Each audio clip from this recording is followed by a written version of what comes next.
segenap partisipan Forum rahimakumullah. Alhamdulillah sudah bisa kontak dengan Dr. Barkah Jaka Purwanta, spesialis penyakit dalam. Assalamualaikum dokter, sudah hadir di ruangan ini. Waalaikumsalam, Mas Agus. Alhamdulillah. Ini saya sangat rindu dengan suaranya Dr. Barkah ini. Kalau testimoni dari pasien-pasien beliau itu baru ketemu dan dengar suaranya Dr. Barkah saja penyakitnya sudah mulai berkurang. Masya Allah, ini karena bapak saya itu juga termasuk salah satu pasien rutin beliau ini, alhamdulillah. Maka saya bisa bercerita ini. Ya, Dr. Barkah, kami mohon untuk sesi yang kedua bisa menyampaikan pencerahannya di forum ini untuk segenap partisipan. Untuk itu waktu disilahkan kepada Dr. Barkah. Semoga dokter. Assalamualaikum warahmatullahi wabarakatuh. Waalaikumsalam warahmatullahi wabarakatuh. Terima kasih Mas Agus, Dr. Agus, dan para peserta semua yang pada pagi hari ini alhamdulillah sehat-sehat ya. Dan saya di sini tidak memberikan materi ya, karena saya muridnya Dr. Agus ini. Sebagai praktikannya ya. Tadi sudah sangat lengkap disampaikan bagaimana respon positif, respon negatif, dan bagaimana caranya, kabar-kabar baiknya ya supaya kita bisa memilih respon yang positif. Pada kali ini saya ingin menyampaikan bagaimana sih supaya respon positif itu lebih kita gapai daripada respon negatif, harus berdasarkan dari konsep pemahaman kita sebenarnya ya. Kalau kita memahaminya dengan baik, saya kira semua akan menjadi berespon positif. Jadi input apapun tadi Dr. Agus yang masuk ke diri kita, diolah di dalam diri kita, menghasilkan output yang selalu baik. Output jeleknya akan diretraksi ya, jadi akan dihancurkan dalam diri kita, keluarnya baik. Masuk jelek keluar baik, masuk baik keluar baik. Ya. Begitu kira-kira Dr. Agus ya. Saya izin share screen. Ini saya konsep-konsep saja supaya bagaimana ya kalau saya sendiri ingin menjadi yang selalu merespon positif, saya mencoba dengan cara pemahaman seperti ini. Ya. Jadi merespon positif suatu musibah sakit ya. Kalau kita memahami bagaimana komunikasi Allah dengan hambanya, itu kan melewat petunjuk-petunjuk Allah. Ya. Bagaimana kita nanti bisa merespon positif apabila kita menjalani komunikasi ini selalu dengan Allah dalam setiap kegiatan apapun dari detik ke detik. Karena petunjuk dan komunikasi Allah itu dengan hamba itu kan melalui dua cara. Ada ayat-ayat yang diwahyukan, yang sudah lewat kitab-kitab Allah, yang disempurnakan di dalam Al-Quran, disampaikan juga dan dicontohkan oleh Rasul-Rasulnya. Kemudian Allah juga mengkomunikasikan dengan hambanya dengan ayat-ayat yang diciptakan di alam semesta ini. Alam semesta dan isinya, termasuk di situ manusia, termasuk binatang, bahkan nyamuk, bahkan sampai virus ya yang sekarang sedang heboh, itu juga ciptaan Allah. Ya, jadi ini diciptakan itu sebagai ayat-ayat Allah. Kemudian secara khusus itu Allah sebenarnya mencipta manusia ini sebagai hamba yang diharapkan ya, yang selalu dibimbing supaya menjadi ulil albab karena akan bertugas menjadi khalifahnya. Jadi kalau konsep ini saya mencoba, kalau nanti salah mungkin di forum ini kan forum saya berani menyampaikan seperti ini karena bisa dikoreksi langsung sama saudara-saudara yang lebih paham ya.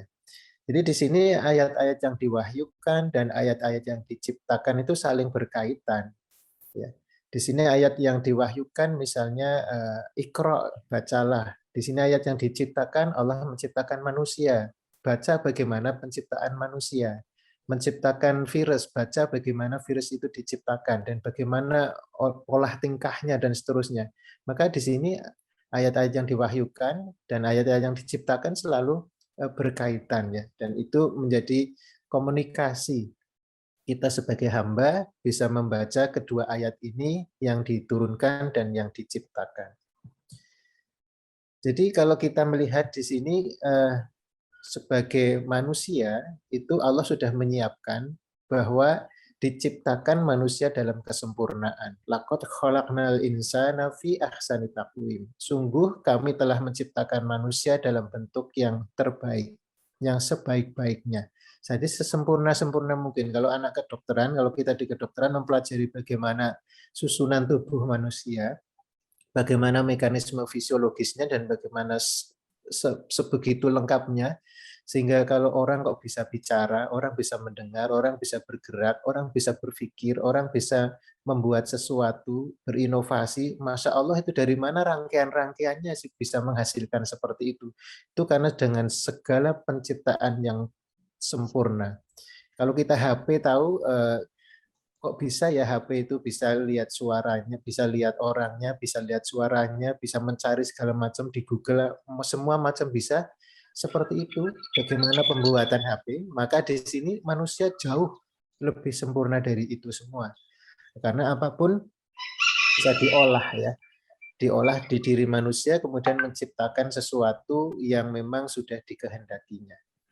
Kemudian di diri manusia sendiri sempurna dan seimbang ya. Alladzi khalaqa fasawwaka fa'adala. Yang telah menciptakanmu lalu menyempurnakan kejadianmu dan menjadikan susunan tubuhmu seimbang.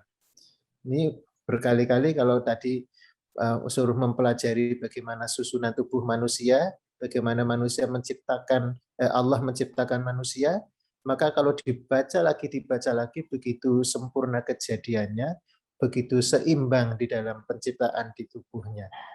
Bagaimana mengatur gula darah, misalnya kita makan banyak, keluarnya juga normal. Bagaimana kalau kita melakukan kegiatan-kegiatan yang mungkin di situ berlebihan, keluarnya akan menjadi seimbang lagi, diseimbangkan oleh sistem kompensasi tubuh kita. Kemudian difasilitasi. Setelah diciptakan dengan sempurna, maka manusia diciptakan di alam ini, kemudian difasilitasi oleh Allah dengan di surat Al-Jasiyah ini, dan dia telah menundukkan untukmu apa yang di langit dan apa yang di bumi semuanya sebagai rahmat darinya. Sesungguhnya pada yang demikian itu benar-benar terdapat tanda-tanda kekuasaan bagi kaum yang berfikir. Jadi semua ditundukkan. Coba tidak ditundukkan bagaimana? Tumbuh-tumbuhan manut sama kita, mau ditebang, mau diolah, mau di bagaimanapun, mau dihias dan seterusnya, ditundukkan oleh Allah untuk kita, untuk manusia. Dan semuanya termasuk hewan dan sebagainya. Mereka mau disembelih, mau dipelihara, mau apa saja, mereka ditundukkan untuk manusia. Kemudian manusia setelah semuanya difasilitasi, dipelihara oleh Allah. Dipelihara di sini bagaimana? Ditempatkan di bumi yang sudah dihamparkan. Dilindungi oleh langit sebagai atap. Diberikan air hujan untuk kehidupan, tumbuh-tumbuhan. Diberi makan dan minum, di situ di Al-Quran disebut banyak sekali.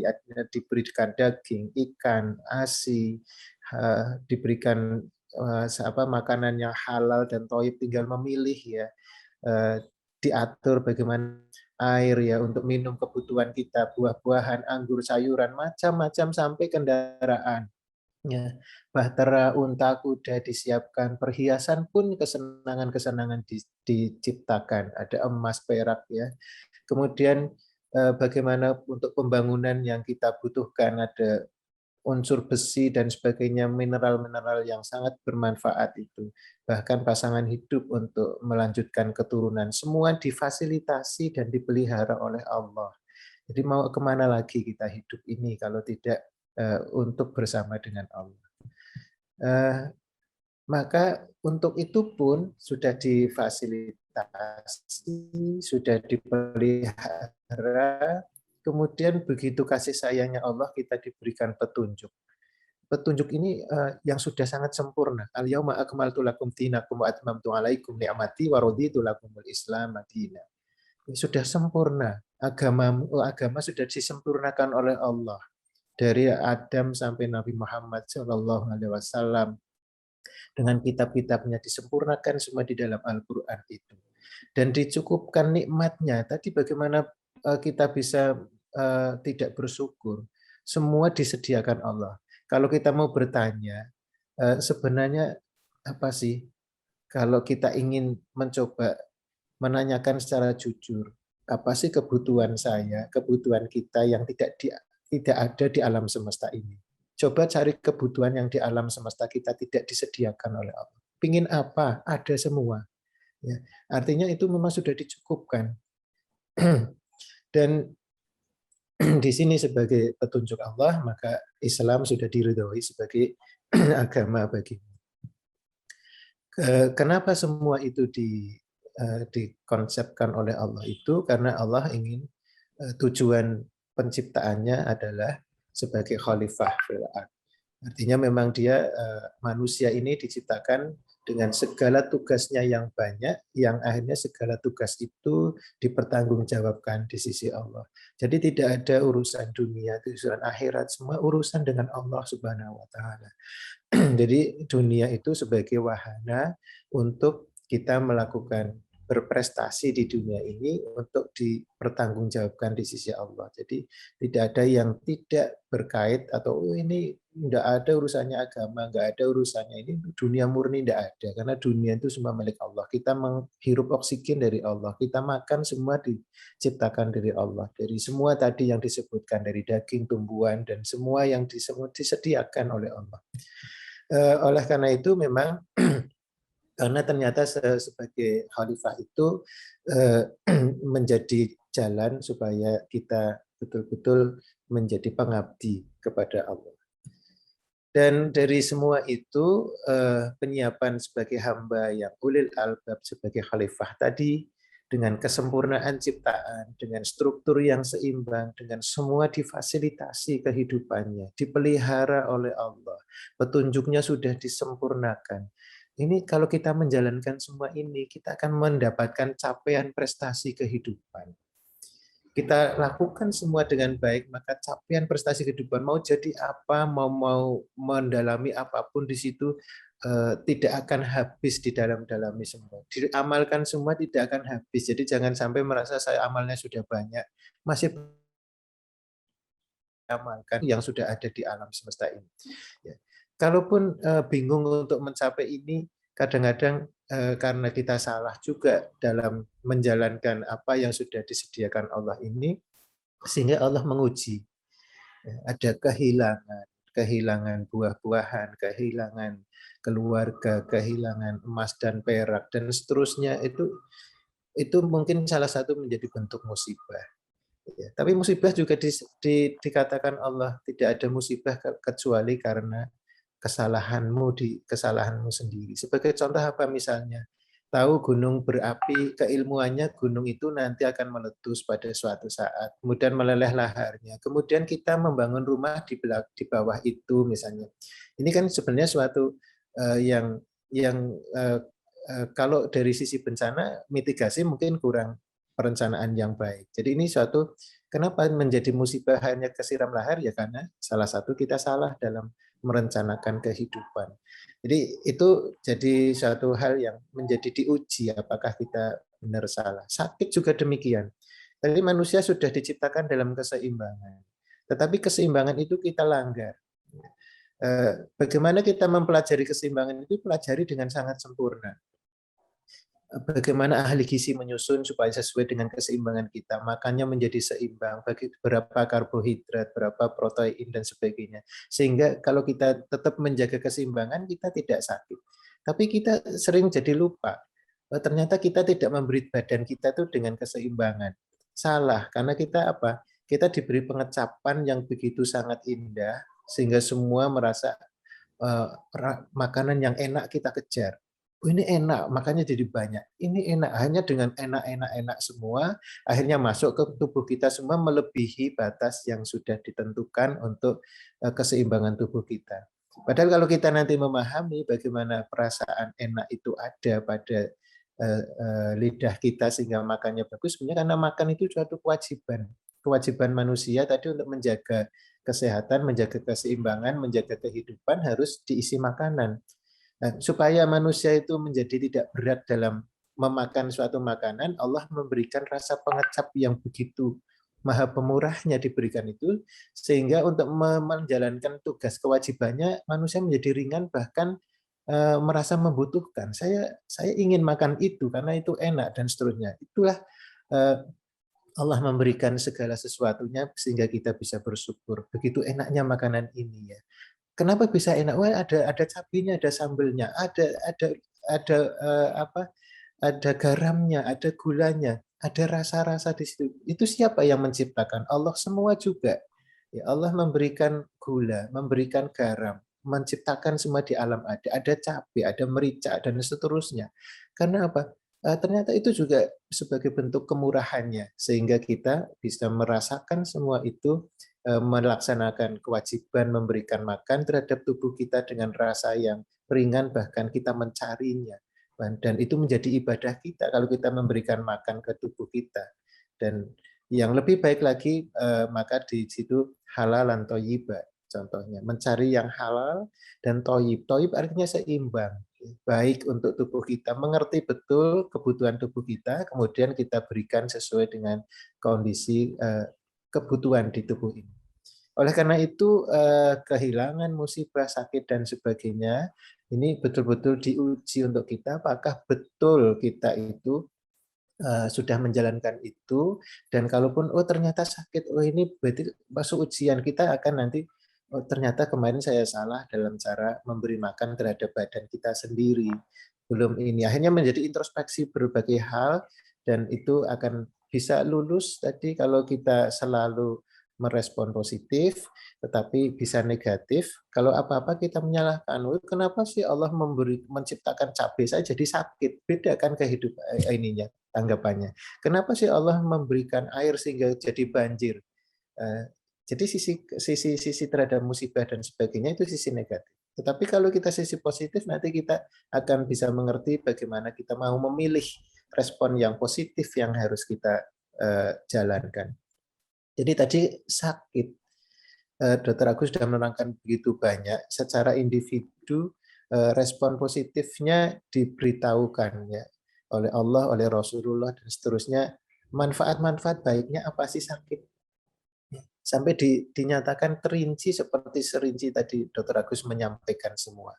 Kalau bersabar dapat kebaikan, bisa mengingatkan kelalaian, bisa menghapus dosa, bisa menyelamatkan dari api neraka, meningkatkan iman dan kualitas ibadah, dan seterusnya banyak sekali tadi. Tetapi secara jamaah, itu ternyata sakit ini juga banyak manfaat yang luar biasa. Ada sakit misalnya COVID kemarin, keilmuannya luar biasa.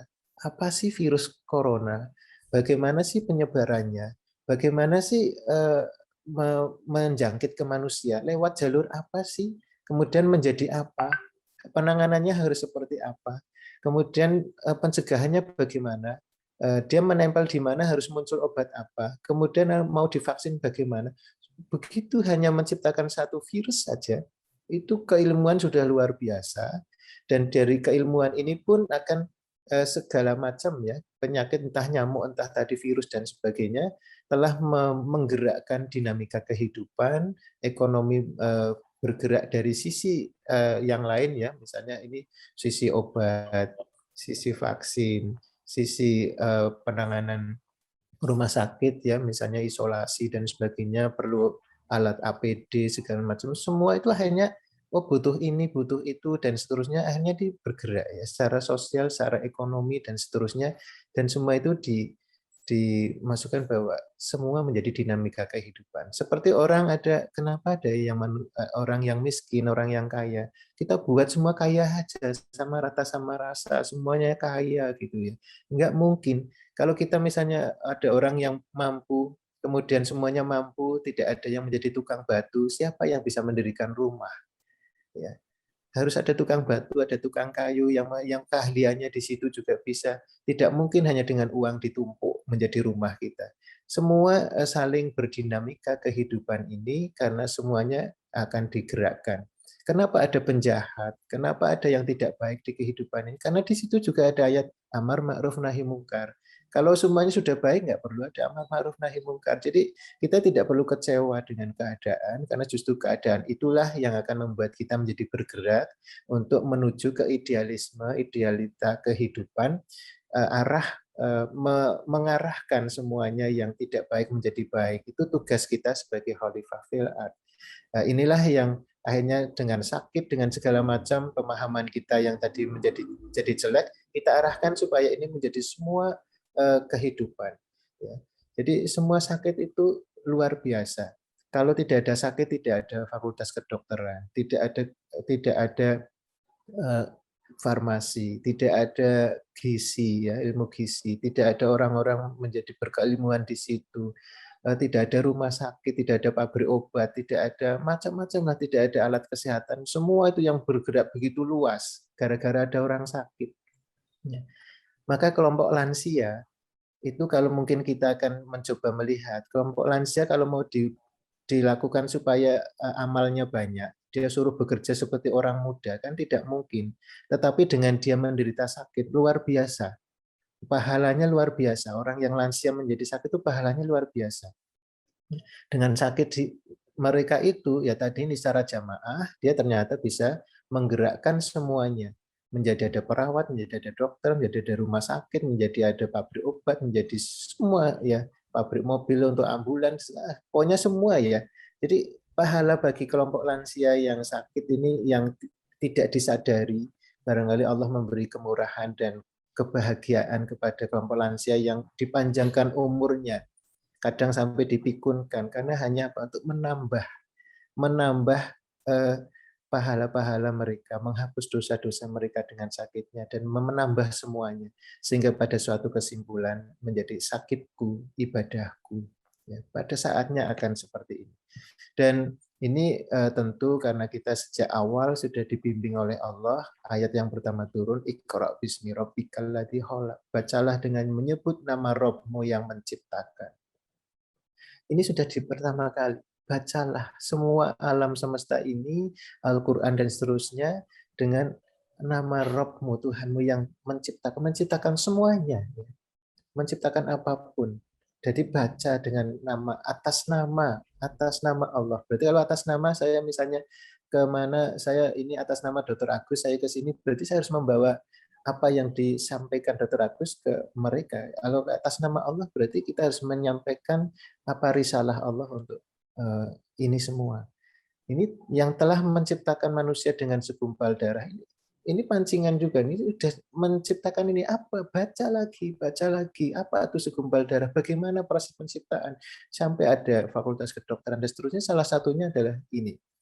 Dan bacalah dan Rabbmu lah yang paling pemurah. Tadi kalau kita lihat fasilitasinya manusia dan seterusnya, maka begitu maha pemurahnya Allah. Dan dari kita yang tidak tahu menjadi tahu karena Allah mengajar kita manusia dengan perantaraan kalam. Dan untuk kalam ini Allah telah memberikan ke software pada tubuh hardware ke tubuh kita dari tubuh, otak, tulang dan segala macam akhirnya bisa bergerak dan diisi softwarenya ruh ya yang diberikan di manusia ini sehingga akhirnya kita yang tidak tahu menjadi tahu. Dan semua itu kalau kita jalankan maka inna fi khalqis samawati wal ard wa ikhtilafil laili wan nahar la ayatil liulil albab. Sungguh dalam penciptakan langit dan bumi dan pergantian malam dan siang terdapat tanda-tanda kebesaran Allah bagi yang berakal. Ulil albab di sini. Maka tadi segala sesuatu yang kita hadapi supaya bisa mencapai kriteria-kriteria apa yang tadi Dr. Agus sampaikan supaya kita bisa memilih bagaimana memilih untuk merespon positif adalah didasari dengan landasan yang seperti ini agar kita selalu berkomunikasi dengan Allah Subhanahu wa taala. Alhamdulillahirabbil alamin. Ini yang bisa saya sampaikan, mudah-mudahan bermanfaat dan mohon maaf kalau salah audien, kami sekedar menyampaikan unek-unek ya apa yang saya paham. Terima kasih. Wassalamualaikum warahmatullahi wabarakatuh. Waalaikumsalam. Waalaikumsalam warahmatullahi wabarakatuh. Allah luar biasa, Dr. Barka, Dr. Purwanta. Peta konsep yang lebih menegaskan apa apa yang disampaikan oleh Ustaz Dr. Agus Sukata. Ini saja unek-unek gitu. Apalagi yang lainnya ini belum keluar nih Dr. Agus Sukata. Unek-unek saja luar biasa gitu konsepnya. Oke, Bapak Ibu, mohon maaf Dr. Agus Sukata ini karena waktu tinggal 3 menit, lebih baik mungkin Dr. Agus Sukata untuk bisa close statement sehingga akan bisa nyambung korelasinya biar lebih tajam lagi, Dokter. Untuk sesi respon, mohon maaf hari ini mungkin kita batasi terlebih dahulu. Moga Dokter, dan saya. Ya, ini sangat luar biasa yang disampaikan oleh Dr. Barka. Ini bisa menjadi landasan teori dari bagaimana kita mesti merespon segala sesuatu dengan positif. Ya. Jadi Dr. Barka sudah memberikan landasan teori yang menurut saya sangat komprehensif, ya, bahwa memang kita menghadapi sesuatu itu harus dengan cara positif. Dan Allah sudah menyiapkan segala sesuatunya.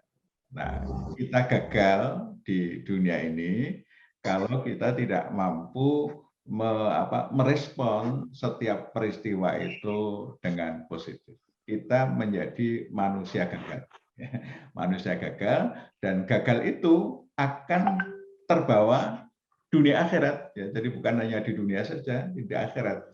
Jadi apapun, ya, memang apa yang sudah disampaikan oleh Allah dan Rasul-Nya itu memang the best. Ya. Tidak ada yang bisa mengatasi itu. Maka kesimpulannya, kalau kita nurut kepada Allah dan Rasul-Nya, pasti kita sukses. Ya. Ini dapat dipastikan, karena itu sudah verified, terverifikasi dengan baik, dan bahkan dibuktikan secara ilmiah, bahwa apapun yang telah ditetapkan oleh Allah itu adalah the best, ya. Yang bagi seorang mukmin itu sesungguhnya sudah tidak ada pilihan yang lain, karena ini bagian dari indikator keimanan. Ya. Indikator keimanan kita adalah memilih petunjuk Allah dan Rasul-Nya itu sebagai way of life kita. Ini untuk bisa disebut sebagai seorang mukmin, ya, seorang mukmin. Sehingga ya tidak ada pilihan lain bagi kita, ya. Bismillah, ya, mari kita ikuti petunjuk Allah dan Rasul-Nya ini sebaik mungkin, termasuk yang mengenai sakit. Ya. Ternyata musibah sakit ini luar biasa, ya, luar biasa. Nah, dulu Majelis Tabligh itu menerbitkan buku, ya nggak kelihatan ini karena ada ini, panduan buku pendamping panduan dakwah Rumah Sakit Muhammadiyah Aisyah. Yang ini sudah direvisi oleh MPKO, ya. Ini juga termasuk bagaimana kita menyikapi sakit. Ada tuntunan orang sakit, ya. Tuntunan orang sakit. Kemudian ada tuntunan kehamilan, kelahiran, dan perawatan anak, ya. Ini di dalam buku ini. Nah, itu mencoba untuk memberikan bimbingan kepada umat, ya, bagaimana kita menghadapi masalah sakit saja, masalah sakit ini. Ya. Jadi, saya kira ini, terima kasih Dr. Barka. Ini luar biasa landasan teorinya, dan saya kira ini memantapkan kita untuk bisa melakukan segala sesuatunya dengan positif, memberikan respon positif terhadap apapun yang kita alami. Mungkin begitu, Bapak, Ibu, ya, dan Mas Agus Budi. Terima kasih. Assalamualaikum warahmatullahi wabarakatuh. Waalaikumsalam warahmatullahi wabarakatuh. Terima kasih Dr. Barkah. Ini luar biasa responnya dari partisipan kita. Bahkan dokter ini ada yang respon ke saya ini. Saran nanti Dr. Barkah ini dilanjut karena baru unek-unek belum materi yang sebenarnya katanya. Bisa kita jadwalkan nanti untuk yang berikutnya. Betul itu, siap. Belum yang sesungguhnya atau dokter, jadi nanti lain waktu bisa kita agendakan untuk bisa lanjut, saya kira begitu. Ini Bapak Ibu yang dirahmati oleh Allah SWT, demikian pagi kita ini sangat mencerahkan. Mudah-mudahan kita bisa menerima dengan respon yang positif keadaan apapun yang Allah berikan atas diri kita.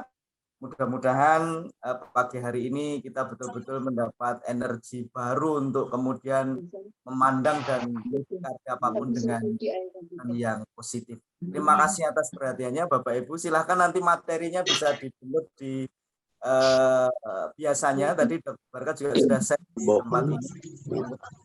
Di-download. Bapak Ibu yang dirahmati oleh Allah, tiba waktunya karena sudah menunjukkan pukul 6:33 waktu Indonesia Barat. Forum ini dengan terpaksa harus kita akhiri, tapi mudah-mudahan pekan kita Unek-uneknya belum keluar. Beli bukunya di mana, Dok? Mari kita akhiri forum ini dengan membaca Alhamdulillahirabbil alamin. Alhamdulillah. Alhamdulillah.